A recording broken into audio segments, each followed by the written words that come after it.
നമ്മളുടെ ഇന്നത്തെ ഈ ഒരു വീഡിയോ ഒരു കമൻറ്റിൽ രേഖപ്പെടുത്തിയ അനുസരിച്ച് ഒരു റിക്വസ്റ്റിൻ്റെ ഭാഗമായിട്ട് മാത്രം ചെയ്യുന്നതാണ്.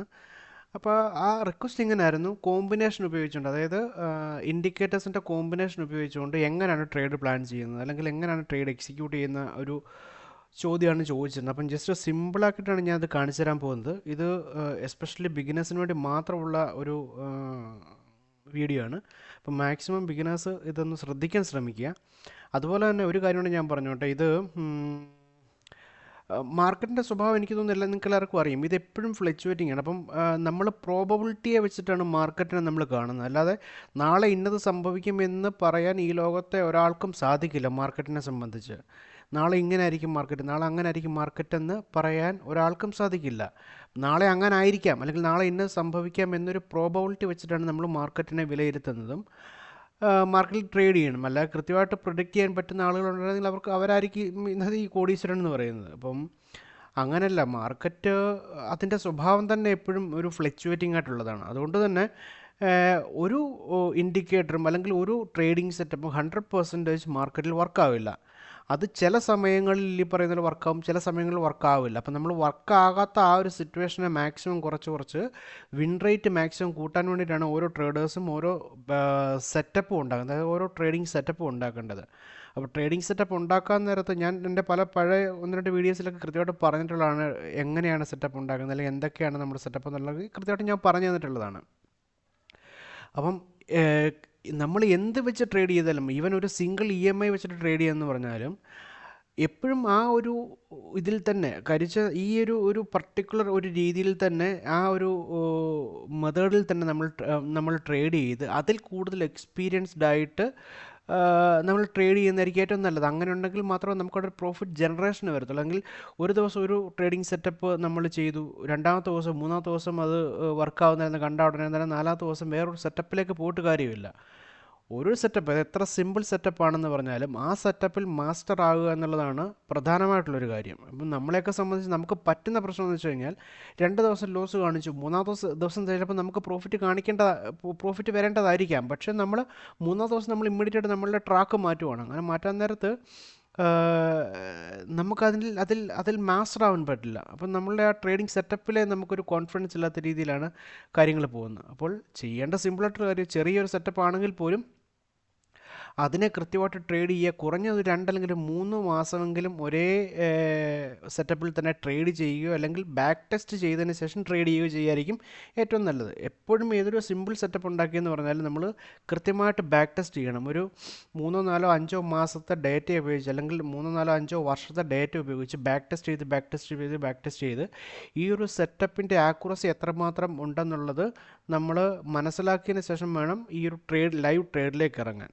അല്ലാന്നുണ്ടെങ്കിൽ നമ്മളുടെ കട്ടയം പട്ടം മുടക്കാൻ അധിക സമയമൊന്നും വേണ്ടി വരില്ല. അപ്പോൾ എന്താണെന്ന് പറഞ്ഞാലും ചെയ്യുക, മാക്സിമം നമ്മൾ കോൺഫിഡൻസ് നമ്മൾ ഉണ്ടാക്കിയെടുക്കുക. എന്നിട്ട് ആ കോൺഫിഡൻസിൻ്റെ പുറത്ത് വേണം നമ്മൾ ട്രേഡ് ചെയ്യാൻ. അല്ലാതെ വെറുതെ ചുമ്മാ ഈ പറയുന്ന പോലെ ഏതെങ്കിലും ഒരാൾ പറയുന്നത് കേട്ട് ട്രേഡ് ചെയ്യാനാണെന്നുണ്ടെങ്കിൽ നമുക്ക് ഈ ഒരു ഫീൽഡിൽ സസ്റ്റെയിൻ ചെയ്യാൻ പറ്റില്ല.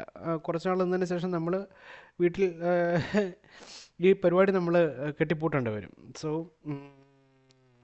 നമുക്ക് നേരിട്ട് വീഡിയോയിലേക്ക് വരാം. പിന്നെ ഒരു കാര്യമാണ് പറഞ്ഞോട്ടെ, നമ്മൾ ഈ ഒരു വീഡിയോയിൽ ഒരു തരത്തിലുള്ള എഡിറ്റിങ്ങോ കാര്യങ്ങളൊന്നുമില്ല. ലൈവായിട്ട് ഞാൻ എങ്ങനെയാണോ റെക്കോർഡ് ചെയ്യുന്നത് അത് അതുപോലെ തന്നെ ജസ്റ്റ് അപ്ലോഡ് ചെയ്യണം. ഒരു തരത്തിലുള്ള കട്ടിങ്ങോ അല്ലെങ്കിൽ ഒന്നും ഇല്ലാത്തത് കൊണ്ട് തന്നെ ചിലപ്പോൾ അല്പം ലാഗിങ്ങോ അല്ലെങ്കിൽ ചിലപ്പോൾ ലാംഗ്വേജിൻ്റെ ചില പ്രശ്നങ്ങൾ ഉണ്ടാവും. എല്ലാവരും അഡ്ജസ്റ്റ് ചെയ്യുമെന്നാണ് ഞാൻ പ്രതീക്ഷിക്കുന്നത്. ഓക്കെ, നമുക്ക് ഡയറക്റ്റ് വീഡിയോയിലേക്ക് വരാം.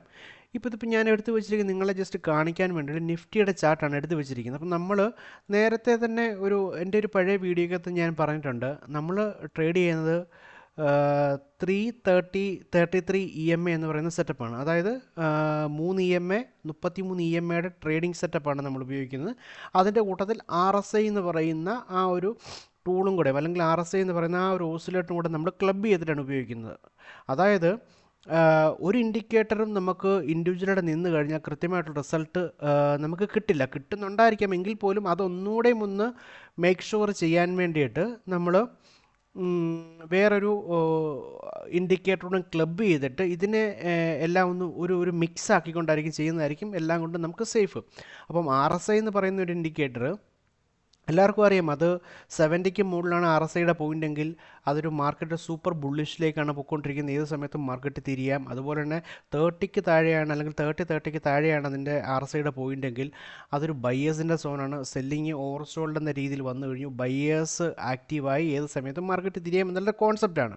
അപ്പോൾ നമ്മൾ ഈ 3 EMA 33 EMA അതുപോലെ തന്നെ ആർ എസ് ഐ ഈ മൂന്നിൻ്റെ കോമ്പിനേഷൻ ഉപയോഗിച്ചിട്ടാണ് നമ്മൾ ചെയ്യുന്നത്. അപ്പോൾ അതിനായിട്ട് നമ്മൾ ആദ്യം തന്നെ നമ്മൾ ആർ എസ് ഐ എന്ന് പറയുന്ന ഇൻഡിക്കേറ്റർ നമ്മൾ ആദ്യം ആക്റ്റീവ് ആക്കുക. അത് ഞാൻ നേരെ ആക്റ്റീവാക്കുമ്പോൾ നിങ്ങൾക്ക് നേരെ കാണാം താഴെ വന്നു കഴിഞ്ഞപ്പോഴത്തേക്കും നമ്മൾ സെറ്റിങ്സ് ഒന്നും വേറെ മാറ്റങ്ങളൊന്നും വരുത്തുന്നില്ല. സെയിം സെറ്റിങ്സോ കാര്യങ്ങളൊക്കെയാണ് എങ്ങനെയാണോ ഇൻഡിക്കേറ്ററിനകത്ത് കിട്ടുന്നത് അതുപോലെ തന്നെ. പിന്നെ നമ്മൾ ജസ്റ്റ് അറിയാൻ വേണ്ടി മാത്രം കളർ ജസ്റ്റ് ഒന്ന് ചേഞ്ച് ചെയ്ത് നോക്കുന്നുണ്ട്. ആർ എസ് ഐ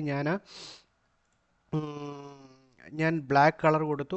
അതിൻ്റെ കൂട്ടത്തിൽ ഞാനിവിടെ മൂവിങ് ആവറേജ് എന്ന് പറയുന്ന സംഭവം കൂടെ എടുക്കുന്നുണ്ട്. മൂവിങ് ആവറേജ് അത്യാവശ്യം എനിക്ക് നല്ല കോൺഫിഡൻസ് ഉള്ളതാണ്. സോ അത് ഞാൻ ആക്റ്റീവ് ആക്കുന്നുണ്ട്. അതിൻ്റെയും ഞാൻ ഈ ഒരു നിറം ഒന്ന് മാറ്റി അതിൻ്റെ തിക്നെസ് ഒന്ന് കൂട്ടി പെട്ടെന്ന് നമുക്ക് തിരിച്ചറിയാൻ വേണ്ടിയിട്ട്.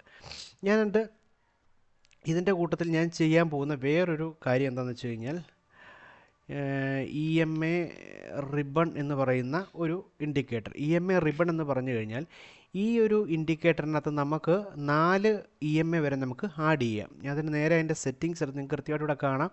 നേരെ അതിൻ്റെ സെറ്റിങ്സ് എടുത്തു. നമ്മൾക്ക് ഇവിടെ വേണ്ടത് 2 എണ്ണം മാത്രം മതി. 2 എണ്ണം മാത്രം. ഇവിടെ നമുക്ക് SMA യോ EMA യോ എന്ത് വേണമെങ്കിലും നമുക്ക് മാറ്റാം. നമ്മൾ EMA ആണ് എടുക്കുന്നത്. നമ്മളുടെ സെറ്റപ്പ് 33 EMA ആണ്. അപ്പോൾ ഞാനിവിടെ 3 കൊടുത്തു. രണ്ടാമത്തേനകത്ത് വന്ന് ഇവിടെ ഞാൻ SMA മാറ്റിയിട്ട് ഞാൻ EMA ആക്കി. ഇവിടെ വന്നിട്ട് 33 കാണിച്ചു. 33 കൊടുത്തു കഴിഞ്ഞ് ഞാൻ നേരെ ഓക്കെ കൊടുത്തു. കൊടുത്തപ്പോഴത്തേക്ക് ഇവിടെ രണ്ടും സെയിം കളറാണ് വന്നിരിക്കുന്നത്. അപ്പോൾ നമുക്കത് കാര്യം ചെയ്യാം. നമുക്ക് കളറോട് ഒന്ന് മാറ്റാം. ഇവിടെ ഞാൻ 3 EMAക്ക് ഞാനിവിടെ ബ്ലാക്ക് കളർ കൊടുത്തു. ബ്ലാക്ക് കളർ കൊടുത്തത് എന്താണെന്ന് വെച്ച് കഴിഞ്ഞാൽ ഇത് വൈറ്റ് ഷെയ്ഡാണ്. ഇവിടെ വൈറ്റ് ബാക്ക്ഗ്രൗണ്ടാണ്. പെട്ടെന്ന് അറിയാൻ വേണ്ടിയിട്ടാണ് ഞാനത് വൈറ്റ് കൊടുത്തത്. വൈറ്റിൽ പെട്ടെന്ന് അറിയാൻ വേണ്ടിയാണ് ബ്ലാക്ക് കൊടുത്തത്. അതുപോലെ ഞാൻ ഇവിടെ 33 EMAക്ക് ഞാൻ റെഡ് കൊടുത്തു. അത് നമുക്ക് പെട്ടെന്ന് അറിയാൻ വേണ്ടിയിട്ടാണ്. സോ അതിനുശേഷം ഞാൻ നേരെ സ്റ്റൈലിനകത്ത് വന്നതിന് ശേഷം ഇവിടെ ഇതിൻ്റെ തിക്നെസ് ഒന്ന് മാറ്റി കൊടുക്കാൻ പോകണം നമുക്ക് പെട്ടെന്ന് അറിയാൻ വേണ്ടിയിട്ട്. അപ്പോൾ 3 EMA എന്ന് പറയുന്നത് ബ്ലാക്ക് കളറും റെഡ് എന്ന് പറയുന്നത് 33 EMA ആണെന്ന കാര്യം നമുക്കിവിടെ വ്യക്തമായി. നമ്മൾ ട്രേഡിംഗ് സെറ്റപ്പ് സിമ്പിളാണ്. എപ്പോഴാണോ 33 EMA കവർ ചെയ്ത് മുകളിലേക്ക് ക്രോസ് ചെയ്ത് മുകളിലേക്ക് പോകുന്നത് അപ്പോൾ നമ്മൾ എൻട്രി എടുക്കും. എപ്പോഴാണോ 33 EMA ക്രോസ് ചെയ്ത് താഴേക്ക് വരുന്നത് അപ്പോൾ നമ്മൾ എക്സിറ്റ് ചെയ്യും. ഇതാണ് നമ്മളുടെ സിമ്പിൾ ട്രേഡിംഗ് സെറ്റപ്പ്. ഇതൊന്ന് അത്യാവശ്യം നല്ല രീതിയിൽ വർക്ക് ചെയ്യുന്നതാണ്. അപ്പോൾ നിങ്ങളെല്ലാവരും ഇത് കൃത്യമായിട്ട് ബാക്ക് ടെസ്റ്റ് ചെയ്യുക. ഞാനിപ്പം നിൽക്കുന്നത് ഡെയിലി ടൈം ഫ്രെയിമിലാണ്. നിങ്ങൾക്ക് മനസ്സിലാകാൻ വേണ്ടിയിട്ട് ജസ്റ്റ് ഡെയിലി ടൈം ഫ്രെയിമിലേക്ക് മാറ്റുകയാണ്. ഞാനിത് ജസ്റ്റ് കാണിച്ചു തരിക മാത്രമാണ് ചെയ്യുന്നത്. നിങ്ങൾ നിങ്ങളുടെ സെറ്റപ്പ് അനുസരിച്ച് ഏത് ടൈം ഫ്രെയിം ആണെന്നുള്ള കാര്യം നിങ്ങൾ തീരുമാനിച്ച് നിങ്ങൾ നിങ്ങളുടേതായിട്ടുള്ള രീതി ചെയ്യുക. ജസ്റ്റ് ഞാൻ കാണിച്ചു തരാൻ വേണ്ടി മാത്രം. ഓക്കെ, അപ്പം ഞാനൊരു കാര്യം ചെയ്യാം. ഞാൻ ഡെയിലി ടൈം ഫ്രെയിം നിന്ന് മാറ്റി 4 hour ടൈം ഫ്രെയിം ആകുമ്പോൾ നമുക്ക് കുറച്ചുകൂടെ നല്ല ക്യാൻഡിൽസ് കിട്ടും. കുറേയേറെ ക്യാൻഡിൽസ് കിട്ടും. അപ്പോൾ ക്യാൻഡിൽസ് കൂടുതൽ വരാൻ നേരത്ത് നമുക്ക് ഒന്നുകൂടെ നല്ല രീതിയിൽ ഇതിനെ കാണിച്ചു തരാൻ പറ്റും. ഓക്കെ, നമ്മളുടെ സിമ്പിൾ സെറ്റപ്പ് അനുസരിച്ച് ഇവിടെ വന്നു കഴിഞ്ഞാൽ നിങ്ങൾക്ക് ഇവിടെ കാണാൻ കൃത്യമായിട്ട് നമ്മൾ എങ്ങനെയാണോ പറഞ്ഞിരിക്കുന്നത് അതേ രീതിയിൽ തന്നെ 33 EMA ക്രോസ് ചെയ്തു. മുകളിലൊരു ക്ലോസിങ് കിട്ടി. ക്ലോസിങ് ക്യാൻഡിൽ നിങ്ങൾ നോക്കി ഇവിടെ കൃത്യമായിട്ടുള്ളൊരു ക്യാൻഡിൽ ക്ലോസ് ചെയ്താണ് കിട്ടിയിരിക്കുന്നത്. സോ നമ്മളുടെ എൻട്രി ഇവിടെ ട്രിഗറായി. അതിൻ്റെ കൂട്ടത്തിൽ തന്നെ ഇതിൻ്റെ വോളിയം ഒന്ന് നോക്കി, അത്യാവശ്യം നല്ല വോളിയമാണ് ഇവിടെ തന്നിരിക്കുന്നത്. സോ അതുകൊണ്ട് തന്നെ വോളിയത്തിൻ്റെ സപ്പോർട്ട് ഉണ്ടെങ്കിൽ മാത്രമേ പ്രൈസിന് മൂവ് ചെയ്യാൻ സാധിക്കൂ എന്നുള്ള കാര്യം നമ്മൾ ഓൾറെഡി നമ്മളുടെ പഴയ വീഡിയോസിലൊക്കെ നമ്മൾ കണ്ടതാണ്. ഞാൻ എൻ്റെ എക്സാമ്പിൾ സഹിതമാണ് നേരത്തെ കാണിച്ചിട്ടുണ്ടായിരുന്നത്. അപ്പോൾ നമുക്കത് കൃത്യമായിട്ട് അറിയാം. പ്രൈസ് മൂവ് ചെയ്യണമെന്നുണ്ടെങ്കിൽ വോളിയത്തിൻ്റെ സപ്പോർട്ട് വേണം. അപ്പോൾ ഇവിടെ വോളിയം ഓൾറെഡി സപ്പോർട്ട് ചെയ്തിട്ടുണ്ട്. അതുപോലെ തന്നെ പ്രൈസ് ഇവിടെ അത്യാവശ്യം നല്ല ഒരു നമ്മളുടെ ട്രേഡിംഗ് സ്ട്രാറ്റജി അനുസരിച്ച് നല്ലൊരു ക്ലോസിങ് തന്നിട്ടുണ്ട്. സോ ഇത് നമുക്ക് എൻട്രി ഇവിടെ ട്രിഗർ ആകും. അതിൻ്റെ കൂട്ടത്തിൽ നമുക്ക് ചെയ്യാൻ പറ്റുന്ന ഒരു കാര്യം കൂടെ എന്താണെന്ന് വെച്ച് കഴിഞ്ഞാൽ നമുക്ക് ഈ ബ്രേക്ക് ഓഫ് സ്ട്രക്ചർ എന്ന് പറഞ്ഞൊരു സംഭവമുണ്ട്. അതായത് നേരത്തെ ഉണ്ടാക്കിയിരിക്കുന്ന ആ ഒരു സ്ട്രക്ചറിനെ ബ്രേക്ക് ചെയ്ത് പോയിരിക്കുന്ന ആ ഒരു ലെവൽ, അതായത് ഇതാണ് നേരത്തെ ഉണ്ടാക്കിയിരുന്ന സ്ട്രക്ചർ. ഞാൻ ജസ്റ്റ് നേരത്തെ കാണിച്ചു തരാം. ഇവിടെ നമ്മൾ നേരത്തെ ഒരു ഹൈ ഉണ്ടാക്കിയിട്ടുണ്ട്. ഈ ഹൈയെ ബ്രേക്ക് ചെയ്തതിന് ശേഷം വേണമെങ്കിൽ നമുക്കൊരു കൺഫർമേഷൻ എൻട്രി ആയിട്ട് കൺഫർമേഷന് വേണ്ടിയിട്ട് ഒരു ഓൾറെഡി നമുക്കിപ്പോൾ 2 കൺഫർമേഷൻ കിട്ടി. ഇവിടെ നമ്മളുടെ എൻട്രി ട്രിഗർ ആകുന്ന രീതിയിൽ 33 EMA ക്രോസ് ചെയ്തു, മുകളിൽ ക്ലോസ് ചെയ്തു. സോ ഇത് നമ്മളുടെ ഫസ്റ്റ് എൻട്രി ട്രിഗറായി. രണ്ടാമത്തത് ഇവിടെ നമുക്ക് വോളിയം കിട്ടി, അത് രണ്ടാമത്തതാണ്. മൂന്നാമത്തെ ഒരു പോസിബിലിറ്റി അല്ലെങ്കിൽ ഒരു ഡബിൾ കൺഫർമേഷൻ അല്ലെങ്കിൽ ട്രിപ്പിൾ കൺഫർമേഷന് വേണ്ടിയിട്ട് നമ്മൾ തൊട്ട് മുന്നേ ഉണ്ടാക്കിയിരിക്കുന്ന ഈ ഒരു ഹൈയെ ക്ലോസ് ചെയ്ത് മുകളിൽ വേറൊരു ക്യാൻഡിൽ തന്നു. അപ്പോൾ ഈ ക്യാൻഡിൽ നമ്മളുടെ കൺഫർമേഷൻ ക്യാൻഡിലായിട്ട് നമുക്ക് എടുക്കാം. അപ്പോൾ അങ്ങനെ എടുക്കുകയാണ് എങ്കിൽ നമ്മളുടെ ഇപ്പം നമുക്കിത് ഏത് രീതിയിൽ ചെയ്യാം. എന്നെ സംബന്ധിച്ച് നമ്മളുടെ സ്ട്രാറ്റജിയെ സംബന്ധിച്ചാണെങ്കിൽ ഈ 33 EMA ക്രോസ് ചെയ്ത് മുകളിൽ വരുമ്പോൾ തന്നെ എൻട്രി ട്രിഗറായി, അതോടൊപ്പം തന്നെ വോളിയം കൂടെ ഉണ്ടെങ്കിൽ ഞാൻ ഹാപ്പിയാണ്. അപ്പോൾ ഞാൻ ഇവിടെ എൻട്രി എടുക്കാനാണ് ഞാൻ ശ്രമിക്കുക നമ്മളെ സ്ട്രാറ്റജി അനുസരിച്ച്. അതേസമയം അല്പം കൂടി കോൺഫിഡൻസ് ആവശ്യമുള്ള ആളുകൾക്ക് ഈ ഒരു ക്യാൻഡിൽ നമുക്ക് ഒരു കൺഫർമേഷൻ സ്പോട്ടായിട്ട് നമുക്ക് വേണമെങ്കിൽ എടുക്കാം. ഓക്കെ, അപ്പം ഞാൻ ഈ ഒരു പരിസരത്ത് എൻട്രി എടുക്കുകയാണ് എങ്കിൽ എൻ്റെ എൻട്രി പ്രൈസ് എന്ന് പറയുന്നത് ഈ ഒരു സൈഡിലായിരിക്കും. ഇത് ഞാൻ ജസ്റ്റ് കാണിച്ചു തരുന്നുള്ളത് മാത്രമേ ഉള്ളൂ. നിഫ്റ്റി 50യുടെ ചാർട്ടാണ്. സോ ഇവിടെ വന്നു കഴിഞ്ഞപ്പോഴത്തേക്കും എൻ്റെ എൻട്രി ട്രിഗറായി ഞാനിവിടെ എൻട്രി എടുത്തു. എൻട്രി എടുത്തതിന് ശേഷം നമ്മളുടെ അടുത്ത് എക്സിറ്റ് പോയിൻ്റ് എന്ന് പറയുന്നത് 3MA എപ്പോഴാണോ 33MA ക്രോസ് ചെയ്യുന്നത് ആ സമയത്താണ് നമ്മളുടെ എൻട്രി ഇവിടെ എക്സിറ്റ് ഇവിടെ ആക്റ്റീവ് ആകുന്നത്. സോ ഇതനുസരിച്ചാണ് എങ്കിൽ ഈ സൈഡിൽ വരാൻ നേരത്ത് അല്ലെങ്കിൽ ഈ ഒരു സൈഡിൽ വരാൻ നേരത്ത് എൻ്റെ എക്സിറ്റ് ഇവിടെ കൺഫേം ആയിട്ടുണ്ട്. അതായത് ഞാൻ ഒന്നിനും കാണിച്ചു തരാം, കൃത്യമായിട്ട് വരച്ചു തരാം. എൻ്റെ എക്സിറ്റ് എൻ്റേത് ആക്റ്റീവ് ആകുന്നത് ഈ ഒരു സ്ഥലത്ത് വെച്ചിട്ടാണ്. അപ്പം ഈ ഒരു സ്ഥലത്ത് വെച്ചിട്ട് നമ്മൾ അതേ സമയത്ത് ഈ ഒരു ക്യാൻഡിൽ നോക്കാൻ നേരത്ത് ഇവിടെ സെല്ലേഴ്സിൻ്റെ വോളിയം കൂടുതലാണ്. സോ ഇവിടെ ഓൾറെഡി സെല്ലേഴ്സ് ആക്റ്റീവ് ആയതുകൊണ്ട് തന്നെ നമുക്ക് ഇവിടെ നിന്ന് വേണമെങ്കിൽ എക്സിറ്റ് അടിച്ച് ട്രേഡിൽ നിന്ന് നമുക്ക് വെളിയിലിറങ്ങാം. അപ്പോൾ അങ്ങനെ വരാൻ നേരത്ത് നമുക്ക് വരുന്ന ഞാൻ ഈ എൻ്റെ എക്സിറ്റ് പോയിൻ്റ് വെച്ചിട്ട് ഞാൻ ജസ്റ്റ് ഒന്ന് കാണിച്ചു തരാം. അങ്ങനെയാണെങ്കിൽ എൻ്റെ എൻട്രി പ്രൈസും എക്സിറ്റ് പ്രൈസും തമ്മിലുള്ള ഏകദേശം ഗ്രോത്ത് എത്രയാണെന്ന് വെച്ച് കഴിഞ്ഞാൽ 1.25% എനിക്കിവിടെ ഓൾറെഡി നമ്മുടെ ഈ സിമ്പിൾ സ്ട്രാറ്റജി പ്രകാരം എനിക്കിവിടെ പ്രോഫിറ്റ് ഗ്രോത്ത് എനിക്ക് ഉണ്ടായിട്ടുണ്ട്. സോ എനിക്ക് ഒന്നെങ്കിൽ ഇങ്ങനെ എടുക്കാം. ഇതെൻ്റെ രണ്ട് രീതിയിലാണ് ഞാൻ പറഞ്ഞു തരുന്നത്. ഒന്നെങ്കിൽ എനിക്ക് ഇങ്ങനെ എടുക്കാം, അല്ലാന്നുണ്ടെങ്കിൽ ഞാൻ ചെയ്യാൻ പോകുന്ന വേറൊരു മാർഗ്ഗം ഇത് കുറച്ചുകൂടി എക്സ്പീരിയൻസ്ഡ് ആയില്ലെങ്കിൽ കുറച്ചുകൂടെ ലോജിക്കലായിട്ട് ചിന്തിച്ച് കഴിയുമ്പോൾ മാത്രമേ നിങ്ങൾക്കത് മനസ്സിലാകത്തുള്ളൂ എനിക്ക് തോന്നുന്നു. നമ്മൾ ബിഗിനേഴ്സാണ്. അപ്പോൾ നമ്മൾ ആ രീതിയിൽ ചിന്തിക്കാൻ നേരത്ത് നമുക്ക് ഏകദേശം ഇവിടുന്ന് എൻട്രി കയറി നേരെ മുകളിൽ വന്ന് ഇവിടെ വന്നു കഴിഞ്ഞപ്പോഴത്തേക്കും ഈ ഒരു ക്യാൻഡിൽ ശ്രദ്ധിച്ചു കഴിഞ്ഞാൽ നമുക്ക് മനസ്സിലാവും അത്യാവശ്യം നല്ല ഒരു പ്രൈസിലുള്ള ഒരു സെല്ലിംഗ് ക്യാൻഡിലാണ് വന്നിരിക്കുന്നത്. വിക്ക് കുറവാണ്, മുകളിൽ വിക്കില്ല, താഴെ ചെറിയൊരു വിക്കേ ഉള്ളൂ. ചെറിയ വിക്കുകളൊന്നും നമ്മൾ വലിയ കാര്യമായിട്ട് എടുക്കേണ്ട കാര്യമില്ല. അപ്പോൾ ആ ഒരു സെൻസിൽ നോക്കുകയാണെങ്കിൽ ഇതൊരു മൊമെൻറ്റം സെല്ലിംഗ് ക്യാൻഡിലാണ്. ഈ മൊമെൻറ്റം സെല്ലിംഗ് ക്യാൻഡിലൂടെ തൊട്ടിപ്പുറത്ത് വേറൊരു ഡോജി ക്യാൻഡിലൂടെ വന്നു. ഇത് വന്നപ്പോൾ തന്നെ നമുക്ക് മനസ്സിലാക്കാവുന്ന കാര്യമുള്ളൂ, മാർക്കറ്റ് തിരിയാൻ പോവുകയാണ് എന്നുള്ള കാര്യം നമുക്ക് സിമ്പിളായിട്ട് മനസ്സിലാക്കാൻ പറ്റുന്ന കാര്യമേ ഉള്ളൂ. സോ ഞാനിവിടെ ചെയ്യാൻ പോകുന്നത് ഈ ഒരു ക്യാൻഡിൽ കണ്ടപ്പോൾ തന്നെ ഞാൻ അലേർട്ടായി ഈ പറയുന്ന മാർക്കറ്റ് തിരിയാൻ പോവുകയാണെന്നുള്ളത്. സോ ഞാനപ്പോൾ ചെയ്യാൻ പോകുന്നത് ഞാൻ നേരെ ഈ ഒരു ഇപ്പോൾ 3MA ടച്ച് ചെയ്തിട്ടാണ് നിൽക്കുന്നത്. 3MAക്ക് ക്ലോസ് ചെയ്തതിന് ശേഷം എനിക്ക് വേണമെങ്കിൽ ഇവിടെ എക്സിറ്റ് ചെയ്യാം. അല്ലായെങ്കിൽ ഇങ്ങനെ ഒരു മൊമെൻറ്റം ക്യാൻഡിൽ കാണുന്ന സമയത്ത് എനിക്ക് എക്സിറ്റ് ചെയ്യാം. അപ്പോൾ ഞാനിവിടെ ഒരു ലോജിക്കലായിട്ട് ഞാൻ ചിന്തിക്കാൻ നേരത്ത് ഞാനിവിടെ വോളിയം നോക്കുന്നതിന് പകരമായിട്ട് ഞാനിവിടെ ഇത്രയും നല്ലൊരു മൊമെൻറ്റം സെല്ലിംഗ് ക്യാൻഡിൽ ഇവിടെ കാണിച്ചപ്പോൾ തന്നെ ഞാനിവിടെ എക്സിറ്റ് പ്ലാൻ ചെയ്തു. ഞാൻ ചെയ്യുന്നത് എന്താണ്, ഈ ഒരു എൻട്രി അല്ലെങ്കിൽ ഈ ഒരു ക്യാൻഡിലിൻ്റെ നേരെ ചുവട്ടിൽ ഞാൻ എക്സിറ്റ് പ്ലാൻ ചെയ്തു. എക്സിറ്റ് ഞാനിവിടെ എടുത്തു. എന്നെ സംബന്ധിച്ചിടത്തോളം ഇവിടെ ഞാൻ എക്സിറ്റ് എടുത്തു കഴിഞ്ഞപ്പോൾ എൻ്റെ ലോജിക്ക് ഇവിടുത്തെ മൊമെൻറ്റം സെല്ലിംഗ് ക്യാൻഡിലാണ് എനിക്കിവിടെ വന്നത്. പക്ഷേ ഞാനിവിടെ വോളിയം നോക്കി കഴിഞ്ഞപ്പോഴത്തേക്കും ബയേഴ്സ് ഇപ്പോൾ ഇവിടെ ആക്റ്റീവാണ്. തൊട്ട് മുന്നിലത്തെ ക്യാൻഡിൽ നിങ്ങൾ നോക്കിയാൽ തൊട്ട് മുന്നിലത്തെ ക്യാൻഡിലിൻ്റെ ഷേപ്പ് വളരെ ചെറിയ ക്യാൻഡിലാണ് ഇവിടെ വന്നിരിക്കുന്നത്.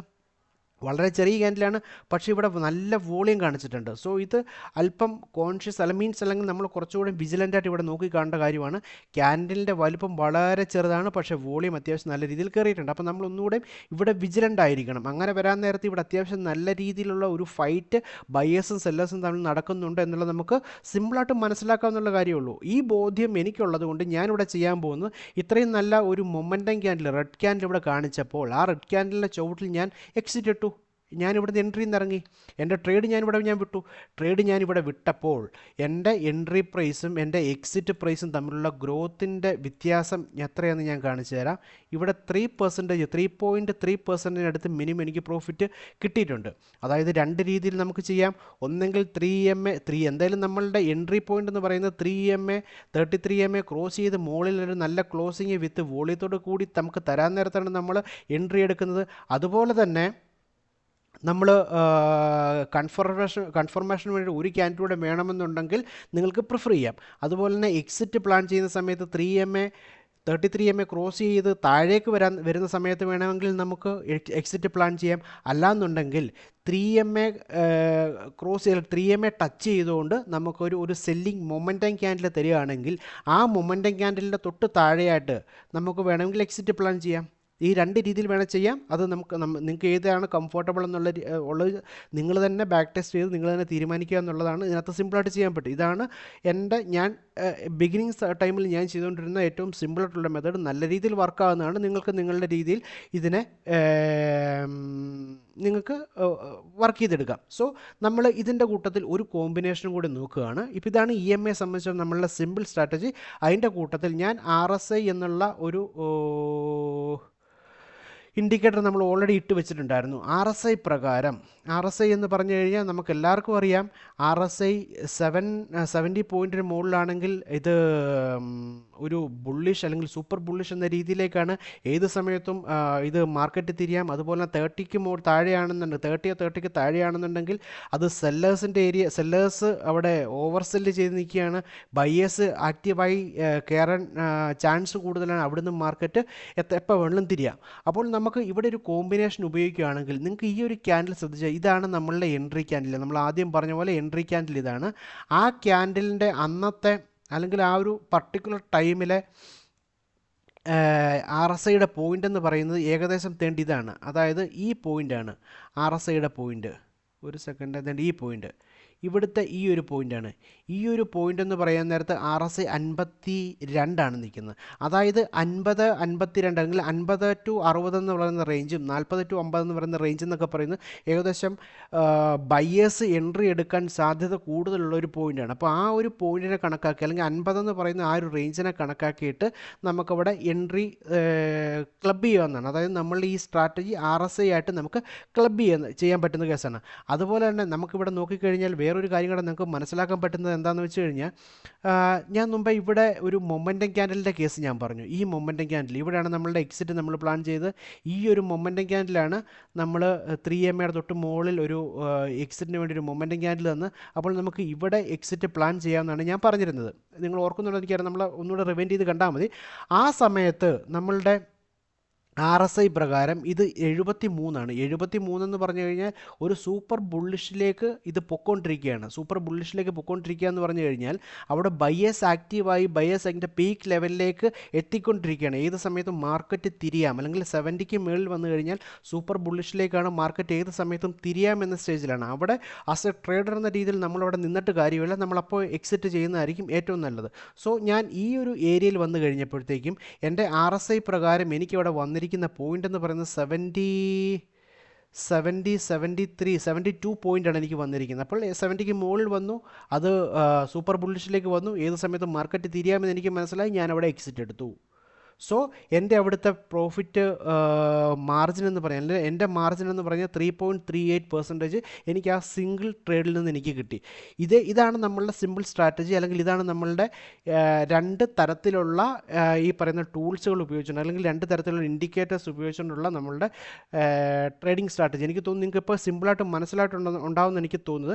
ഇതുപോലെ തന്നെ RSIക്ക് പകരമായിട്ട് നിങ്ങൾക്ക് VWAP വേണമെങ്കിൽ ഉപയോഗിക്കാം. അല്ലെങ്കിൽ വേറെ ഏത് ടൂൾ വേണമെങ്കിൽ നിങ്ങൾക്ക് വേണമെങ്കിൽ ഉപയോഗിക്കുക എന്നുള്ളതാണ്. ബോളിഞ്ചർ ബാൻഡോ അല്ലെങ്കിൽ CPRO അല്ലെങ്കിൽ പിവോട്ടോ എന്ത് വേണമെങ്കിലും നമുക്ക് ഉപയോഗിക്കുന്ന കേസാണ്. ഇതെല്ലാം നമ്മൾ ക്ലബ് ചെയ്ത് ഉപയോഗിക്കാൻ നേരത്ത് കൃത്യമായിട്ട് ഇതിനെ ബാക്ക് ടെസ്റ്റ് ചെയ്ത് നമ്മളുടെ ആ ഒരു ട്രാക്കിലേക്ക് ഇതിനെ കൊണ്ടുവന്നു കഴിഞ്ഞാൽ മാത്രമേ നമുക്ക് ഇതിൻ്റെ വിൻ റേറ്റ് ഉറപ്പിക്കാൻ പറ്റൂ. ഇത് ഞാൻ നേരത്തെ ചെയ്തത് കൊണ്ടാണ് ഞാൻ ഇത്രയും ഒതൻറ്റിക്കായിട്ട് മീൻസ് അല്ലെങ്കിൽ എൻ്റെ ഒരു എക്സ്പീരിയൻസിൽ നിന്നാണ് ഇത്രയും കാര്യങ്ങൾ ഞാൻ പറയുന്നത്. അത് ഞാനത് എക്സ്പീരിയൻസ് ചെയ്തുകൊണ്ട് എനിക്കത് ഒതൻറ്റിക്കായിട്ട് എനിക്ക് സംസാരിക്കാൻ പറ്റും. സോ ഇതാണ് എൻ്റെ സ്ട്രാറ്റജി. ഇങ്ങനെയാണ് ഞാൻ ക്ലബ് ക്ലബ് ചെയ്തിട്ട് ഈ പറയുന്ന ഇൻഡിക്കേറ്റേഴ്സിനെയോ ബാക്കിയുള്ള ടൂളുകളെയൊക്കെ ഉപയോഗിച്ച് ഞാൻ ട്രേഡ് ചെയ്യാറുള്ളത്. ഞാനിപ്പോൾ ജസ്റ്റ് ഒരു എക്സാമ്പിൾ കാണിച്ചതെന്നുള്ളതേ ഉള്ളൂ. നിങ്ങൾക്ക് കൃത്യമായിട്ട് മനസ്സിലാക്കാൻ പറ്റും ഇതേ രീതിയിലാണ് നമുക്ക് എത്രമാത്രം ട്രേഡുകൾ ഇവിടെ കിട്ടുന്നുണ്ടെന്നുള്ളത്. ഇത് കണ്ടോ, ഇവിടെ തന്നെയാണെങ്കിൽ നമുക്ക് സിമ്പിളായിട്ട് മനസ്സിലാക്കുന്നത് 3MA 33MA ക്രോസ് ചെയ്ത് താഴെ വന്നു. നമുക്കിവിടെ എൻട്രി എടുക്കാം. നേരെ നമ്മളുടെ അടുത്ത ക്ലോസിങ് ഇതിൻ്റെ ഏകദേശം ഇവിടെ വന്ന് നമ്മൾ എടുത്തെന്ന് പറഞ്ഞാൽ നമ്മളെ സംബന്ധിച്ച് നമ്മൾ നല്ല രീതിയിലുള്ള പ്രോഫിറ്റിലാണ്. അതുപോലെ തന്നെ ഇപ്പോൾ ഈ ഒരു ചാർട്ട് നിൽക്കുന്ന ഫോർവേഡ് ടൈം ഫ്രെയിമിലാണ്. നിങ്ങൾ നോക്കി ഇവിടെ വന്നു കഴിഞ്ഞപ്പോഴത്തേക്കും ഓൾറെഡി ഈ 3MA ക്രോസ് ചെയ്ത് മുകളിലേക്ക് വന്നിട്ടില്ല. പക്ഷേ ഉടൻ തന്നെ ഇതിനെ ക്രോസ് ചെയ്ത് മുകളിലേക്ക് ഒരു ക്ലോസിങ് തരും എന്നാണ് എനിക്ക് തോന്നുന്നത്. അങ്ങനെയാണെങ്കിൽ ഇവിടെ ഒരു ക്ലോസിങ് കിട്ടുകയാണെങ്കിൽ നമുക്ക് എൻട്രി എടുക്കാവുന്ന ഒരവസ്ഥയിലാണെന്ന് തോന്നുന്നു. കാരണം ഇവിടെ മിക്കവാറും അടുത്തത് വരാൻ പോകുന്നത് ഒരു ബുള്ളിഷ് ക്യാൻഡിലായിരിക്കാനാണ് കൂടുതൽ സാധ്യത. കാരണം ഏകദേശം ഇത് തന്നെ നിങ്ങൾക്ക് ബ്രേക്ക് ഓഫ് സ്ട്രക്ചർ ഇവിടെ നടന്നു കഴിഞ്ഞു. അതായത് ബെയറിഷിൽ വന്നിരുന്ന ഒരു മാർക്കറ്റിനെ ബയേഴ്സ് ഇവിടെ ആക്റ്റീവായി അതിനെ കവർ ചെയ്ത് മുകളിൽ പോയപ്പോൾ തന്നെ ആ ഒരു സ്ട്രക്ചർ ബ്രേക്ക് ചെയ്തിട്ടുണ്ട്. ആ ബ്രേക്ക് ഇത് തന്നെ ഒരു അത്യാവശ്യം നല്ല രീതിയിലുള്ള ഒരു ബുള്ളിഷ് മൂവ്മെൻറ്റിൻ്റെ ഇൻഡിക്കേഷനാണ്. അതുകൂടാതെ ഇവിടെ വോളിയം തന്നിട്ടുണ്ട്, ഇവിടെ ബ്രേക്ക് ഓഫ് സ്ട്രക്ചർ നടന്നിട്ടുണ്ട്.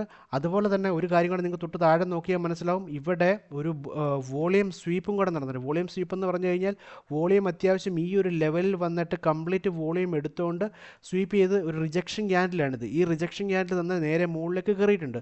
സോ ഇതും നല്ല ഒരു ഇൻഡിക്കേഷനാണ്. സോ ഞാൻ ഇത്രയും പറയാൻ കാര്യം എന്താണെന്ന് വെച്ച് കഴിഞ്ഞാൽ നമ്മൾ ഇങ്ങനെയുള്ള കാര്യങ്ങളെല്ലാം ക്ലബ് ചെയ്ത് ഒരുമിച്ച് കൂട്ടി വായിച്ച് നോക്കി കഴിയുമ്പോഴത്തേക്കാണ് മാർക്കറ്റ് എങ്ങോട്ട് പോകും അല്ലെങ്കിൽ ഏത് രീതിയിൽ അത് ബിഹേവ് ചെയ്യുമെന്ന് നമുക്ക് പ്രിഡിക്റ്റ് ചെയ്യാൻ പറ്റത്തുള്ളൂ.